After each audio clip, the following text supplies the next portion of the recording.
Good morning, Year 10. It's Friday, the 15th of May, and it's time for answers because I asked questions.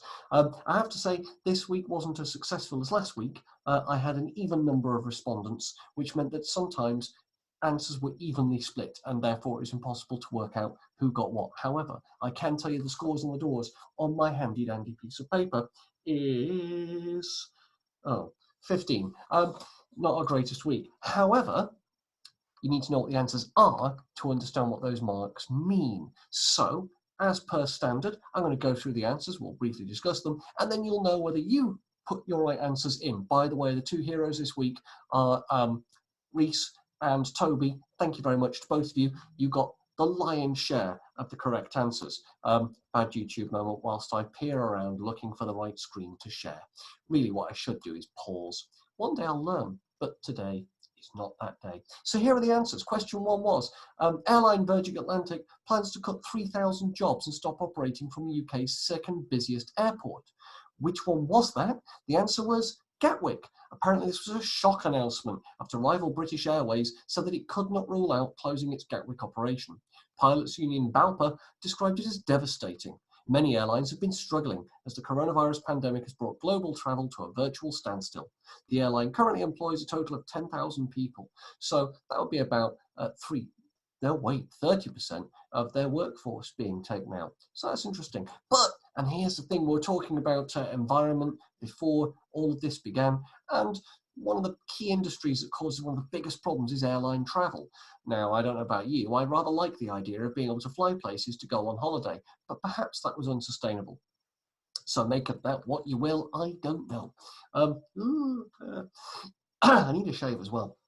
There's been a lot of talk about PPE during the coronavirus pandemic. What does it stand for? It's not politics, philosophy, and economics. It is, of course, personal protective equipment. Everybody got this right. Well done. Thank you. It's used or worn by a person, including clothing, to minimize risks to the person's health and safety. May include respiratory protective equipment, eye protection, protective clothing, hair covers, face masks, face shields, or disposable gloves.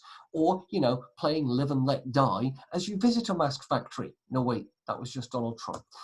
Question 3. Why was South India's city of Vishakhapatnam, I still can't do it, Vishakhapatnam in the news last week? All of these are terrible, and the answer is a gas leak affected over 1,000 people.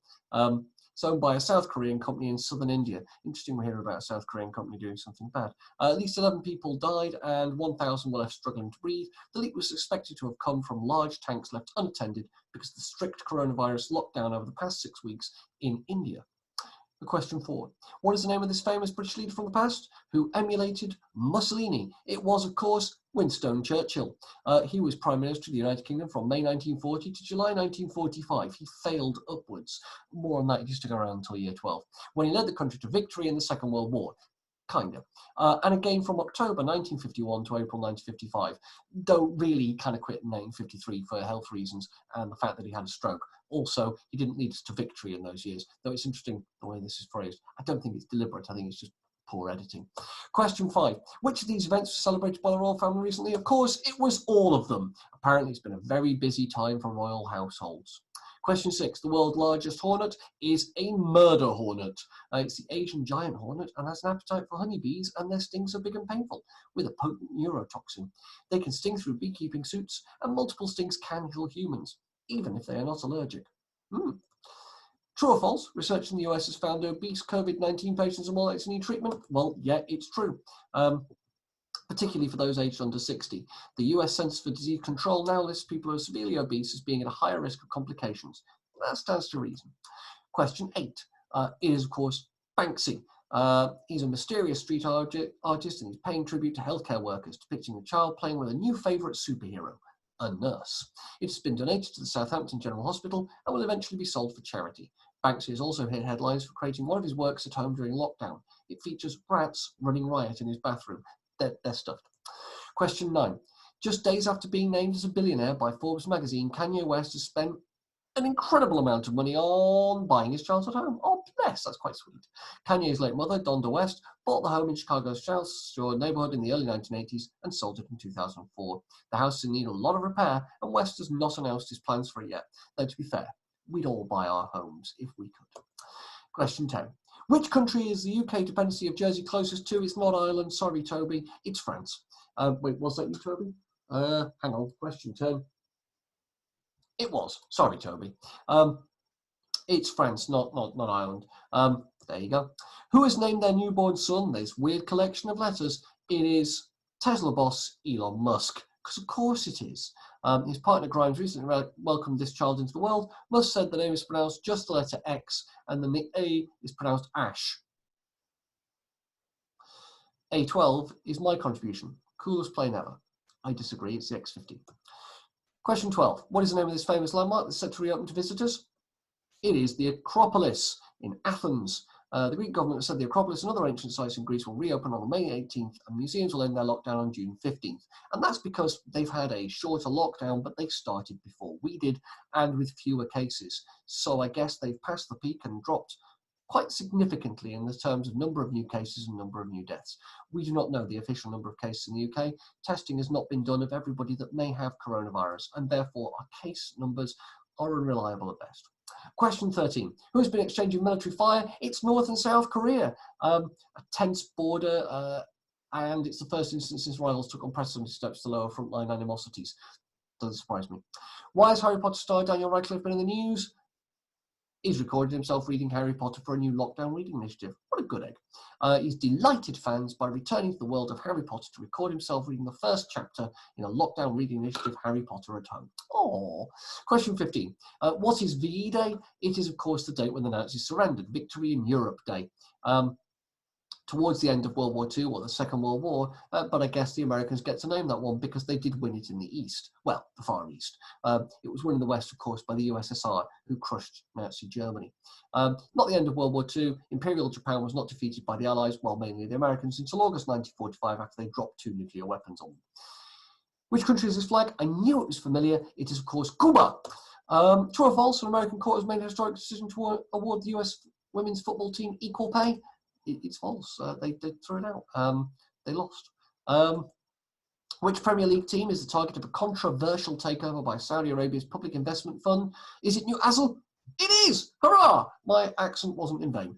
The fiancé of the late journalist Jamal Khashoggi has said the Premier League must put moral values ahead of financial gains to prevent the deal.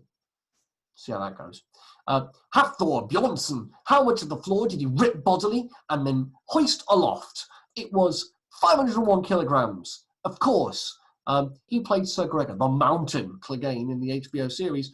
Broke the record in his gym in his native Iceland, presumably by ripping up the floor of the gym.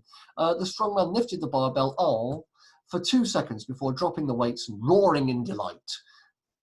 Okay, the roaring in delight, yeah, that makes up the fact he just ripped the floor up. Question 20, it's Kim Jong-un! And yeah, he'd not been seen in public, including missing birthday celebrations. Well, I mean, that just means you're obviously ill and something is terribly wrong if you're missing your birthday. The rumours were put to rest when a photograph and video of Kim Jong-un attending the opening ceremony of a fertilizer factory, that's factory not factor, on the 1st of May emerged. Oh, good, I'm so pleased. Donald Trump was very pleased. He was very pleased that he was alive. No, he actually said those words. So, that is the end. I shall stop the share. There we go. So that's been this week in whatever this is. It's not lockdown anymore, is it, since Sunday? So, I don't know. That's been this week. I hope it's been a good one to you. I hope you've been treated well. The weather is starting to pick up. It's been a lovely day today. Have a lovely Friday. I'm recording this the night before, as I usually do. I am not wearing a shirt, like I promised. The full t-shirt, so you know. There you go. And what more can I say, really, apart from thank you for watching if you have been. It's very kind of you. And have a lovely day. I hope you're watching this around midday, actually, because that way it could be 13:37 and I get to say it's Leeds o'clock. But it isn't. Nowhere near. So have a lovely day, Year 10, and I shall see you in the new week, where you'll see, I guess, more videos like this and less ones where I'm in a suit. So I apologise in advance. Indeed.